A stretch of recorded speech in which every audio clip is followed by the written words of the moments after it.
Hey guys, what's up? It's Miss Cameron. So what we are starting now is another little video series we've put together for y'all, and that is Math Mondays. We have seen a lot of y'all are kind of struggling with math now that we have gone to online learning. Maybe some of y'all have to see it in person. Maybe some of y'all need to do it by hand. Maybe some of you just need to see somebody else do it. So maybe it'll connect. Or maybe you're a parent that is trying to teach your child yourself or help them with their homework, and maybe you don't understand these new methods of multiplication that they're coming out with nowadays. Unlike whenever we went to school, we learned it longhand and we only learned how to multiply one way. But what I'm going to do during this little video is show how to multiply with boxes. So first of all, we are going to need a box. So here's my box. And then we need to separate it into four equal areas. Those aren't perfect, but you get the idea. You kind of want it to look like a window.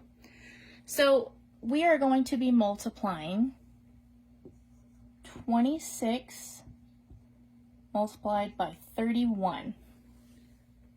Okay, so I'm going to leave it right there just so we can always reference back to whatever it is we are multiplying. So now you're asking, well, how do you apply it to the box? Well, let's take our first number of 26. In the ones place, we have a 6. So our ones will always go in the second box. So 6, we'll put 26 on this side and then 31 at the top. Now you ask yourself, what is in the tens place? Well, you have a 2. So you would say, oh, I know what you can do. You can just put a 2. Well, when we're looking at the tens place, would it just be 26 or would it be 26? It would be 26.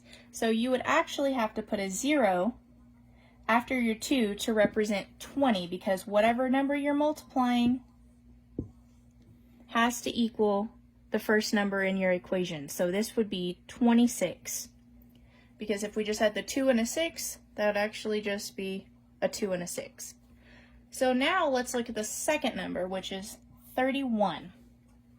Same thing here. Your ones place needs to go in the furthest box. So in our ones place, we have a 1. Now let's look to the tens place. Now we have a 3. So you would put your 0 for your placeholder for your ones, and then 3. So now if we were to add these together, that would equal 26, and if we were to add these two together, it would be 31. So 26 multiplied by 31, we have that in our board. So now we can move on to the next step.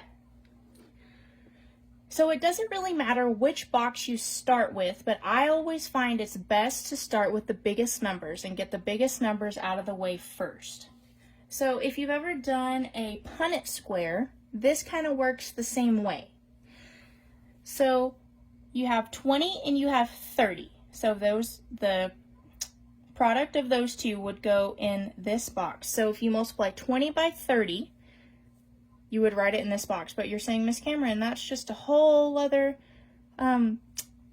equation that you would have to solve. Well, you're right. So I'm going to give you another little hint. We can get rid of these zeros, or not totally get rid of them, but we can just remove them for the time being. So that would leave us with 2 multiplied by 3. Well, that's pretty easy. That's one of the very first multiplication facts you learn. So 2 times 3 is 6, but we know 20 times 30 is not 6. So what we would have to do is we would have to put those zeros back into the product. So there's 2 zeros, so there needs to be 2 zeros after your 6. So that would give us 600. And just to kind of show you, 30 times 20, that's 0. 0 times 3 is 0. Add your 0 for your placeholder. 2 times 0 is 0. Remember, anything multiplied by 0 is always 0. 3 times 2 is 6. You add these together, 0, 0, 6. And that is what we got here. So now let's move on to our next box. What we would multiply next is 6 times 30. So same thing here. You can just kind of disregard the 0 for right now, and then that leaves you with 3 times 6. Well, 3 times 6 is also pretty easy. 3 times 6 is 18. But we know that 30 times 6 is not 18, so you have to add that 0 back in. Gives us 180. Now let's move on to the right side of the box. Now we would take 20 and multiply it by 1. We know that any number multiplied by 1 is itself, so 20 times 1, 20. Now we multiply 6 multiplied by 1. And like we said, anything multiplied by itself is itself, so 6 times 1, 6. And now you're asking, okay, Miss Cameron, that gave us 4 different answers. Now, which one is the answer? Well, we're not done yet. There's one more step we need to do. So next we need to order these from greatest to least. So the biggest number in our square is 600. The next biggest is 180. Third is 20. And the least number in our box is 6. And now what we're going to do is we're going to multiply all of these together. Or I'm sorry, we're going to add them all together. We are going to add all of the products we got within the square. 0 plus 0 is 0, plus another 0 is still 0. 0 plus 6, 6.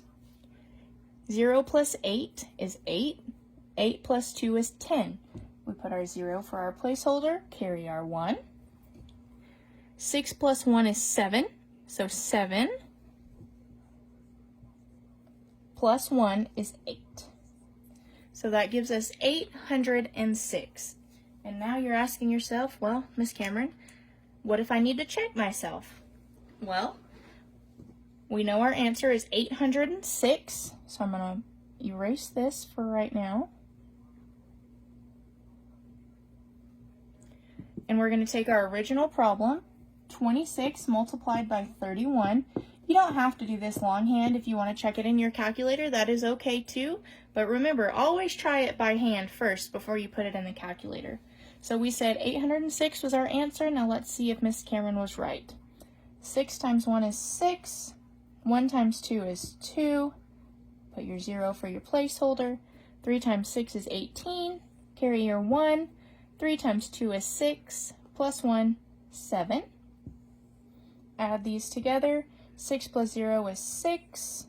2 plus 8 is 10. Put your 0 for your placeholder. Carry the 1. 7 plus 1 is 8. 806 is what we got for our last answer. So it looks like we did our math correct with the box method. I hope this video was very informative for you, whether you are a parent watching this or you are a child. I know there is a lot of different ways you can do math nowadays, but I believe that if a kid can find one way that they are most confident with, they should stick with that one and continue to use that one. So we are going to be trying to put a few more math videos out for you guys. If there is anything specific that you would like to see, just drop a comment below and we will look into that. And without further ado, I am going to sign off. I hope this was a big help for you, and we will see you next time.